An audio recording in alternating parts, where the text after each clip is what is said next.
Welcome to episode 222. Today I have a really fun Reboot interview featuring best-selling author Lara Adrian. Stay tuned. Today's episode is brought to you by audiobooks.com. New customers get one free audiobook when using our promo code AudioShelf. You just need to enter the code AudioShelf on the sign-up page, then click Apply, then fill out the rest of your account info.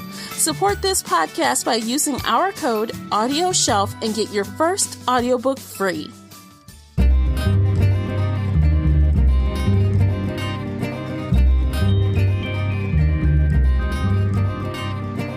Hey everyone, I am your host, Tamara Ford, and welcome to Book Chat here on the Shelf Addiction Podcast.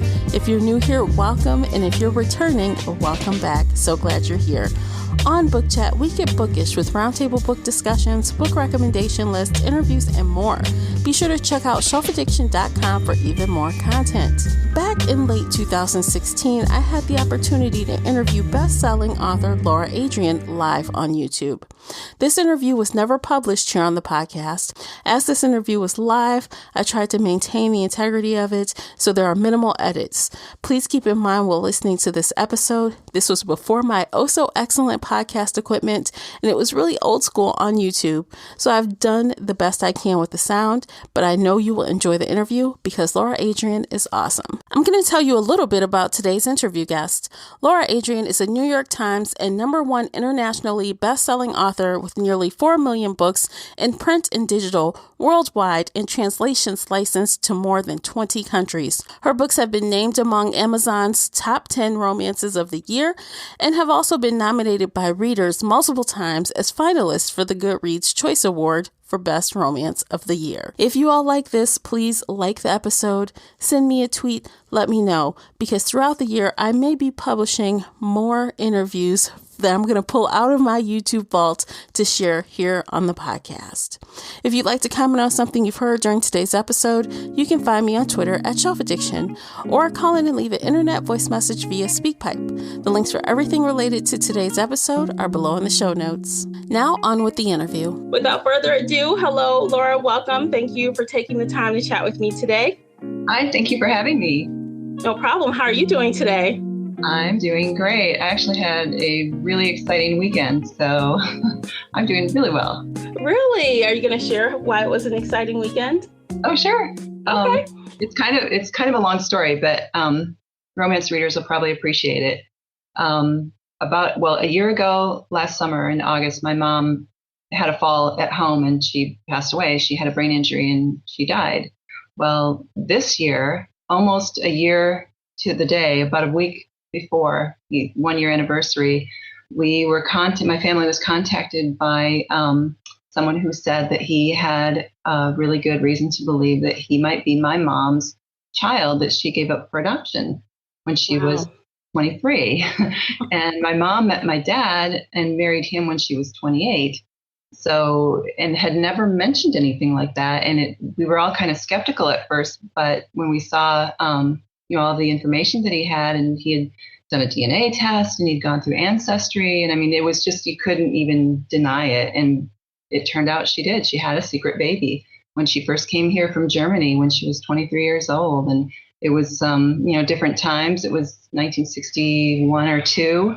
And when her employer found out that she was pregnant, they fired her. And she was afraid she was going to get deported. And it was just, all these things, everything was just so different back then. And, she was fearful. And so she knew she couldn't support herself if she couldn't get a job. And she was fearful and didn't think she could support a child. So she gave him up for adoption. And she never mentioned it ever. I mean, not to anyone. Only her very best friend knew this. And it was the friend that she stayed with during that whole nine-month period. So anyway, flash forward now, just this summer, just at the end of August, we get this phone call and this email from this man who's 54 saying, I think I'm your half brother. Wow. And so actually I had talked to him a couple of times since then, and we actually just met in person for the first time this weekend. He came and stayed with us. So it's been just like an incredible whirlwind to find out that all of a sudden I have an older brother. I have a younger brother and sister, but now I have an older brother too. It's just the coolest thing ever.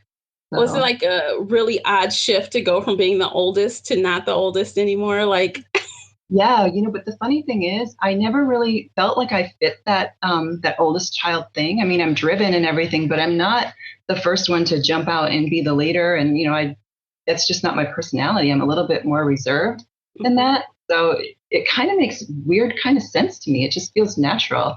wow, So that's very cool. yeah, Did we he had find you through the system or did he like do the whole internet thing and found you on his own? kind of a combination of both. It started out, he took a DNA test and found out what his ethnicity was and that he had some German in him. And, he didn't know anything about his birth parents. As far as he knew, he didn't know anything. So he did that. And then he took another DNA test and sent it through ancestry.com. Things were really starting to pick up then. And he got a match almost immediately with a cousin on his birth father's side. It's just been the most incredible story. And it's so cool to see my mom's features, in his face. So I can't even describe it. It's just been a really, really unique experience and just amazing. Oh, wow. Well, it sounds like it. Congratulations on connecting with your brother. Yeah, it's so awesome. We spent the weekend looking at pictures and talking nonstop. So now I feel like I have like not much of a voice left. Oh, no, I'm sorry. I have to do this to you the day after. No. It was great. It was great. Awesome. So let's jump on in. Do you mind? No, go ahead. Okay, so I know that you writers read as much as us readers do. So if you have something you're reading right now and you'd like to share with us, please do. Okay. Well, actually, I have not been reading too much recently. I've been just really busy with other things and all this family stuff that's been going on. But obviously, probably the last book right now, I'm reading the second book that Corinne Michaels put out. Her first book was Stay, You'll Stay. Now I'm reading. Oh gosh, I hate this with the Kindle. I always forget the titles because I'm not looking at the book cover. Mm-hmm. That You Want Me, I think is what it's called. It's the next book in this series. It's kind of standalone, but it's connected and it's just really good. I've been on kind of a contemporary romance kick. Yeah. So what's your usual go-to genre? I still love paranormal, of course, but I've always read really widely. I mean, I read thrillers, I read, commercial fiction, I read biographies, I read all kinds of things. But I'm really enjoying, the contemporary romance and some of the erotic romance too, the steamier stuff. Well, that's good, being that your newest book is pretty steamy, right? Yeah, I guess you could call it erotic, contemporary romance. It's pretty steamier than my Midnight Breed series. All right.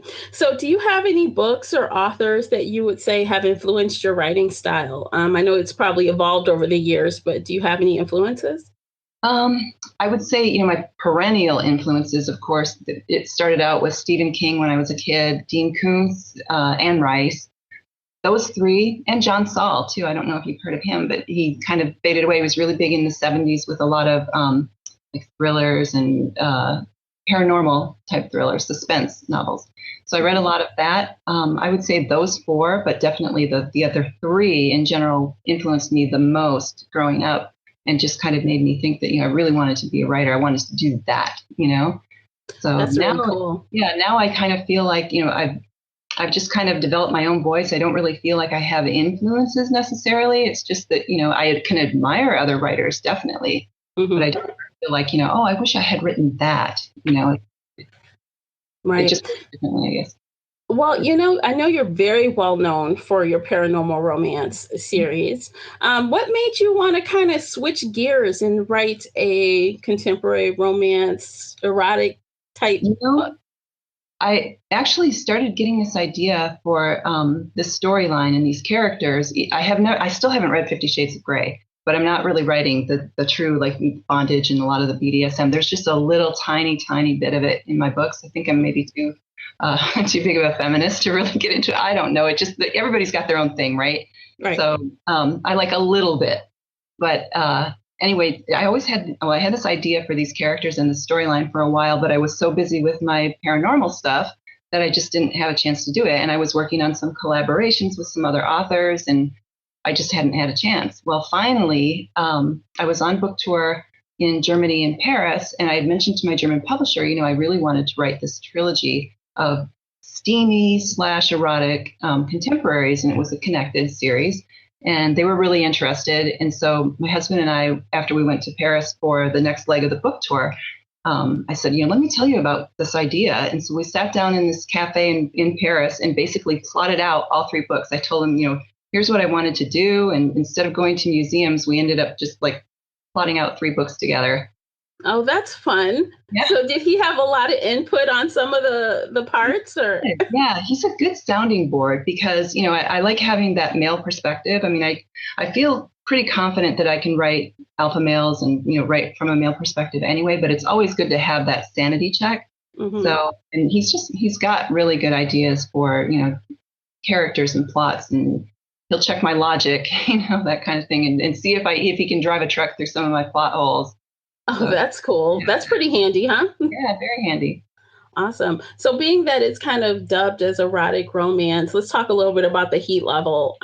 So what is it, like 1 to 10, like 1 being, I don't know, Christian fiction, and, and 10 being, all the way to the polar opposite of that. Wow. Where do you think this lies? I'm going to say like maybe 8. I don't think it's anything that's going to shock, readers who are already reading my Midnight Breed stuff. I mean, it's obviously different. It's a first person, present tense narrator. Right now, for the first book, it's been solely, the heroine's point of view. The second book will have a little bit of the hero, and then the third book will probably have, the 2 points of view. But the heat level, there's probably, in my Midnight Breed books and my other things that I write, I generally probably have anywhere between maybe 3 and 4 love scenes. And this one is much more intense because the relationship is built on sexual attraction. So and can crumble based on sexual attraction and deception and things like that, all related to being intimate with each other. So this one has probably got about, I never counted them, but I'm thinking probably 8 or 10 love scenes. So awesome. A little senior. Yeah, well, obviously this kicks off, the whole story starts with like insta lust, right? It's no love in the book, right? Or not at first anyway. Yeah, not at first. No, it's all intense attraction and, like gotta have you now type of a setup. So, and maybe even like borderline on a little bit of an obsession. Really? Well, I don't know if obsession is cool, but not stalkerish, not that kind of thing. Okay. So no boiling rabbits kind of attraction. No. Oh my gosh, no rabbits were harmed. Awesome. So is there a love triangle at all in this book, or is it really just those 2 characters? No, it's just those 2 characters, and it's basically this heroine who came from a really bad, brutal, ugly past, and she grew up in Pennsylvania, and she moved to New York City. She wants to be an artist or painter. And so she's trying to put her life back together without spoiling a lot, because some of it kind of unfurls as you read the first book. But she just wanted to escape that whole bad past. And so she went to New York City, and she's trying to make it. And things are just not going well for her. She ends up losing her spot in a gallery that she got some of her paintings displayed at because the owner of the gallery decided, her paintings weren't selling, and he really wanted to put someone, better in the space. So, and then she's losing her apartment to a condo developer. So it's like all of these things are just kind of cascading one after another on her, and it drives her to this point where she really doesn't know what she's going to do. She figures she's going to probably be back on a bus going back to Pennsylvania, So then she gets this opportunity to house sit at this super elegant high-rise apartment building in Manhattan. And so it's very temporary. It's only for 4 months. There's this actress who's moving out to Japan for a job, and she needed somebody to watch her place, and she gives it to Avery. And so Avery takes it, and she meets this man in the building, and he's the guy on the penthouse. And then she finds out some other stuff about him that I won't say because it's spoilerish, but they begin this intense affair. Not affair, they're not married or anything, but Yeah. So it takes place in New York City, right? New York City, and then it moves to Miami, and then the second book will be New York City and Paris, and then the third book is New York City and some other areas too. Jet setting. So did you get to be in all of these areas that you were writing about? I've been in all of them so far. Yeah. Very cool. So you can really put us there then. I'm sure your world building is really spot on, and we feel like we're in New York. Or I try. I mean, it's not loaded up with a bunch of street names, and you're not going to get lost, but I try to give, no matter what I'm writing about, I try to really immerse the reader in the scene and in the setting. So I try to do a little bit of research. If I haven't actually walked the streets or been there myself, I try to do some research so that it feels authentic. So I always love a strong heroine. So how does Avery fare in this arena?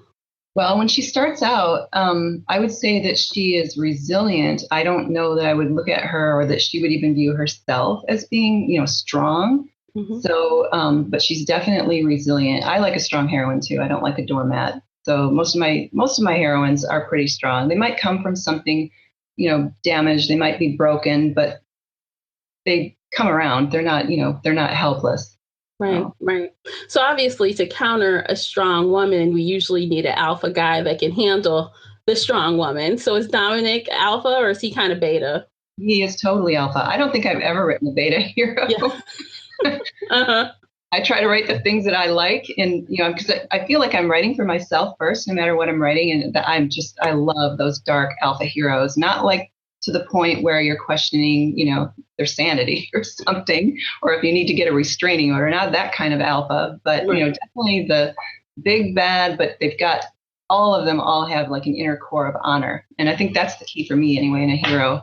I don't care how big an alpha you want to make them, but they have to have that core of honor inside. Between the two of them, there's really not a dominant struggle, power struggle type of thing going on, or That's hard to say, really. I mean, there's a bit of that because of the way that the relationship is. I mean, it does hold all the power because he's very wealthy. He's a billionaire. He's successful in business, and again, without being too spoilery, he has some control over her destiny in a way. So there's a bit of that. Yeah. Yeah. So what do you like most about the characters that you've come up with for this title? Wow. Well, I like that Avery has lots of facets and that she comes from a broken past and that she's trying to outrun something that could have really defined her the rest of her life, but she didn't want to let it define her life. That's not that she didn't make mistakes and didn't do things where she maybe wished that she could have done them a little bit differently. So there's some other dynamics to the whole thing that she is leaving behind her in Pennsylvania. But yeah. Did you have any challenges when writing this book? Like, did you have any issues like switching gears or even coming up with things when you're writing in this new world? Well, it's a totally different point of view. So I'm used to doing third person, past tense. So going to first person present tense was challenging, but yet it was refreshing because I've written so many books that were all third person and multiple points of view. So the challenge was trying to tell a story completely from one character's point of view when I, as the author, know other things that are happening, off scene and what's been going on, the undercurrent of what's been happening, but she doesn't know that. So it's kind of, it was hard to juggle basically and still make the story, compelling and not give anything away. But yet you want the reader to understand that there's something more percolating underneath the surface too. So it had challenges, but yet it was just so much fun too. That's cool. So I understand this is a trilogy. So the second book is on its way. It's coming out next month, right? Yeah, December 30th. Yep. Okay. So this actually, it just carries on with the same characters, or do we see like a different set of characters? Well, you'll see a little bit more of some characters that were mentioned in the first book, and you'll see, a couple of new characters, but mostly, I mean, it's Avery and Nick's story. His name is Dominic Bain, but he goes by Nick. So it's Avery and Nick's story. And there's characters around them, like any couple, you've got people coming in and out of your lives. So there's some of that, but the focus is on the two of them. Okay. So when is the third book? Is it already plotted on its way? Yeah, planned and plotted. I'm a plotter, so I like to know where I'm going before I begin any book. And even especially with something like this, because it's so tightly connected book to book, I have like the whole series plotted out before I even started it. Some things, you adapt a little bit because you might come up with something a little bit better, or you find out that something that sounded brilliant when you were plotting it, you get into the scene and you go, that's not going to work. She sounds like an idiot, or something. So, but yeah, the third book is plotted out and ready to go. And so I'll probably be starting that one after the first of the year and then put it out hopefully early spring. Very cool. Yeah. So speaking of plotting, I have to switch gears a little bit and talk about Midnight Breed just a little bit because there are so many books. It's a really long-lived series. And I checked my blog. I actually read 11 books. I think I told you 9, but I read 11. Wow, you're doing well. Yeah, but it's been a minute since I read the 11th book. But So did you plot out how many books there are in this series? No, because the way that it happened with that series, you have to go back to 2005. I was just coming off of a career writing medieval romances, and the market just tanked on that. And so my editor at Random House said, we don't want to renew you for medievals, but have you ever thought about writing contemporary paranormal? And I said, I would love to, because I had actually been trying to insert some paranormal into my medievals, but it was just, it was too little too late. And so I didn't even end up finishing that series because it was supposed to be a 4-book and they only contracted me for 3. And, that happens in publishing, unfortunately, traditional publishing. Mm-hmm. So they wanted to know if I was interested in writing contemporary paranormal. And I said, yes, I would love to write a vampire romance. And they said, oh, vampire romance, they're just not doing anything. This is before Twilight, before J.R. Ward, before everybody. I mean, we had Sherilyn Kenyon and Christine Feehan, but they pretty much owned, a lock on that whole market. Mm-hmm. So I picked the idea anyway. And my agent said, well, just give me one, just pitch the 1 book, because I just don't want you to start out on something that's already tapering off. We want you to do something that's maybe going to take off bigger. And so I sent in my proposal and she read it and my editor read it and they both said, this is really good. Why don't you make it a 3-book? Can you do that? And I said, well, yeah, Lupin's got friends. So that's no problem. So I ended up pitching a 3-book deal and it actually went to auction all around the different houses. So, and I ended up staying with Random House with my same editor. So, yeah, wow. But it was for 3 books. So I ended up, my plot was for 3 books. So at the end of that, well, actually, I was still writing the 2nd book when Random House came back to me and said, we want you to continue. We'd like to offer for another 3 books. And I'm like, but my storyline ends on book 3. And so I knew I had to develop an even bigger villain to keep it going. So I did that. And then once that happened, and once the first 2 books came out, because they published them in very rapid succession, it came out the beginning of May, the end of May, and then the 3rd book came out in November of 2007. So it was, a big push for the whole series. And the 2 books, I think all 3 of them actually hit New York Times. The first one might have only been USA Today, but then the whole series kept hitting New York Times. So once that happened, I knew, okay, the odds are pretty good that I can make this as big as I want to. Mm-hmm. So I plotted it out in my head and sketched it out on paper to 10 books. And I knew where I was going to end up. And so it just all worked out. I worked toward that 10th. But then at the end of that, by then they had taken me hardcover. And so then now what am I going to do for an encore? And so I thought, well, naturally, I wanted to spin it off where it would be kind of the same but different. I knew my readers were still eager for more Midnight Breed, but they're not going to want to read the same story over and over. And I didn't want to write the same story over and over. So I thought, all right, well, this big cataclysmic thing ends up in the 10th book that turns the whole story world on its head. And so that just opened it up to have, a whole new set of characters. I put the series out 20 years in the future. Oh, the vampires were now known to man. They were outed in book 10. So spoiler. Don't worry. I read book 11. I remember the time jump. I'm like, oh, yeah. Some people were like, what happened in those 20 years? And other people were like, eager to get on board with it. So now I'm basically writing about the offspring of those original characters, along with some new ones, too. So it's keeping it fresh for me, too. I kind of told myself that I didn't want to ever write a book or a series where I was bored with it. And if I was, I needed to stop it and do something else, because it has to be fun for me, too. Yeah. And so far, there's no ends in sight. I've got an end for the plot. I know where it's going, and it is going to end. But now I'm getting ideas. I want to do a spinoff, which I actually hinted at. I had a novella that came out from 1001 Dark Nights in October. It was called Midnight Untamed. And there's actually a character in there, which is a big old hint on what the spinoff is going to be about. I write the novellas so they stand alone, too. So you don't have to go read the entire series for stuff to make sense. Okay. Because I know, I think the 14th book came out, or am I one behind? Do you have 14 or 15 out? Yeah, 14. The 15th will be coming out in the springish summer of next year. Wow. So that's kind of cool to know that there's a lot more Midnight Breed coming. Oh, yeah, definitely. Very cool. So obviously you're working on that series. Is there anything else you're working on right now?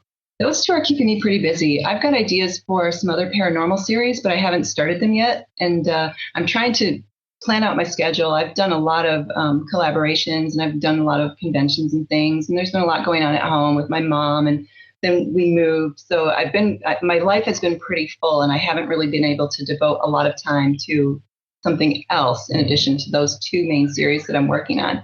But hopefully, I mean, I have no shortage of ideas. It's just I don't have enough time in the day sometimes, to get them all done. So hopefully. Yeah. Okay. All right. So, there's always readers in the writers, not readers, writers and readers, I guess, but there's always writers in the audience, some that like to, are looking forward to getting published or have hopes of being published. Do you have any advice for aspiring writers? My advice always for aspiring writers is surround yourself with people who encourage you. If somebody's going to tear you down and tell you can't do it, or give you reasons of why it's impossible, that you could never get there, ignore all that and surround yourself with people who are doing what you're doing, or at least will encourage you to keep doing what you want to do. And also another thing that I always tell people too is make sure that when you're writing, you're not writing with the goal of being published, right? For the fact that you love writing, because for a lot of writers, and myself included at times, especially in the beginning, that's all I had. I mean, I wasn't making a living at it. Definitely. It took a really, really long time before I was able to actually have enough income to support myself. So I was writing purely for the joy of it. So you have to make sure that it's something that you want to do, because otherwise there's a lot more, easier careers that you can do that are also not as consuming, and also you have to develop a thick skin too. So yeah, that is true. So how do you kind of deal with people who don't necessarily take to an installment? You know how the fans can be sometimes. How do you handle that? You know what? I have been so fortunate. And I mean, I don't read all of my reviews. Bad review hurts always, because I want everybody to like what I'm doing. But like I said, I mean, I really am writing for myself first, and I'm writing the best book that I can at the time that I'm writing it. So, and beyond that, I mean, I can't know what every reader wants for that story or those characters. So if I tried that, it would just, I wouldn't be happy. So there's always going to be people who don't agree with the choices that you made as a writer for that particular story or characters. And you've got to just kind of accept it and move on. But as far as, fan reaction or something, I've been really, really fortunate. Everybody's just so nice. Mm-hmm. So. Well, your books are good. I got to say that they really are. I read a lot of them, so I think I kind of can say that. Oh, thank you so much. I like to think that, my passion for writing and my joy for the characters in the story, I like to think that it shows on the page. It's not that every book is easy, because it certainly isn't. There are some that are really hard, and some scenes, there's always a few scenes or chapters in a book that you just feel like, this is utter crap. I'm never going to get through this. It's just, it's going to suck when I'm done. And you just have to power through it and make sure that you remember what it was about that scene or that character or that storyline that appealed to you in the first place, and try to bring it to the page. So I hope that shows in my writing. Yeah, I think it does. I'm definitely looking forward to reading, for 100 Days, and then for 100 Nights. And then what's the third book again? For 100 Reasons. Okay. Yeah, I'm definitely looking forward to that. It's just something a little bit different from you, and I'm definitely excited for it. The reviews have been really good so far, so congratulations on that. Thank you. Thanks. All right. So is there anything else you want to share before we do the lightning round? No, I'm ready for the lightning round. All right. So let me run down the rules right quick. So it's 60 seconds, 60 questions. Of course, no one ever gets 60 questions, but some are book related, some are not. And just answer as many as fast as you can. And that's it. Oh, all right. All right. You ready? I'm ready. Got my timer. Okay. Physical books or ebooks? Oh, physical. Hero or villain? Hero. Tea or coffee? Coffee. Name a book that you've read in one sitting. Oh my gosh. Well, you know what it was? Say You'll Stay. I read that in one sitting on an airplane just recently. I have a terrible memory. These questions are going to be hard for me. Beer or wine? Wine. All the way. Milk chocolate or dark chocolate? Oh, that's tough. Depends on my mood, but generally milk. Okay. Vampires or werewolves? Oh, easy. Vampires. Where's your favorite place to read? Right now, it's on my terrace. We live in a condo now, so it's on my terrace looking at the ocean.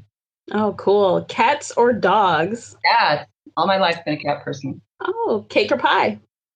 Cake. Early bird or night owl? Early bird. Used to be a night owl, but now I'm older, and so now I'm early bird. Oh, okay, that's it. We're done. Woo! 60? Oh, it was 60 seconds? Oh my gosh. Flies by. Wow. Let's see. I think you got, let's do a quick count. I think you got. Dismal. You didn't do too bad. I think you got 13 out of 60. Oh, that's average. I don't move at lightning speed, apparently. No, nobody does. That's why I think it's almost like just fun to call it that. Yeah. Have you ever seen those interviews where they go to somebody's house and they do, I think it's like 70 or 120 questions? It's like the Vogue or something. Some magazine does this thing where they rapid fire them off. Daniel Radcliffe did one. He was just so fast. It was amazing. Wow. Well, I guess that gets an honest answer because you're really fast and you can't think about it too hard. Right. Very cool. I'm going to have to check that out. I'm going to look it up. I wonder what magazine that is. Yeah, I can't remember. I think it's Vogue, but I don't know. Okay. Very cool. Well, thank you for doing that. It was really fun. Before we sign off for this afternoon, is there anything else you'd like to share with the audience? No, just thank you for reading my books, everybody. I really appreciate it. I mean, I feel blessed that I'm able to do something that I absolutely love and that I have readers who, identify with my characters and like to read my stories. So just thank you so much. And happy Thanksgiving to all the U.S. people. Yeah, happy Thanksgiving. I'm so not ready. No? No. Are you cooking? No, I'm not, because I'm working on a book. And also, this is my first Thanksgiving here in this condo, and I'm not used to the kitchen. And, I just don't want to mess it up. So next year I'll do it for sure. Too much was going on all at once for me to even wrap my brain around it. So, well, you get a pass. You sound like you're very busy. No really problem. That I'm not making dinner. Oh, well, I don't make dinner on Thanksgiving either. For once, I get to go to my in-laws. Oh, I wish I could. Yeah, I get a break. Well, it's been a pleasure. Thank you so much for joining. Thank you for having me. Okay. Well, thank you for watching, everyone. Be sure to check out Lara Adrian all over the internet. Her social media links are below. Be sure to download a copy of For 100 Days and check out the Midnight Breed series as well. I have all the links below. Go ahead and get to clicking. And that is it for today. Thank you so much for watching. Until next time, happy reading. Bye, guys. Thanks, Tamara. Bye-bye. If you enjoyed today's episode and would like to show your support, there are a few things you can do. Head on over to Apple Podcasts and leave a positive 5-star review. You can follow me on Twitter and Instagram. Most importantly, you can share this podcast with friends and family that love pop culture, from books and audiobooks to TV and movies. I'll see you next time here on the Shelf Addiction Podcast.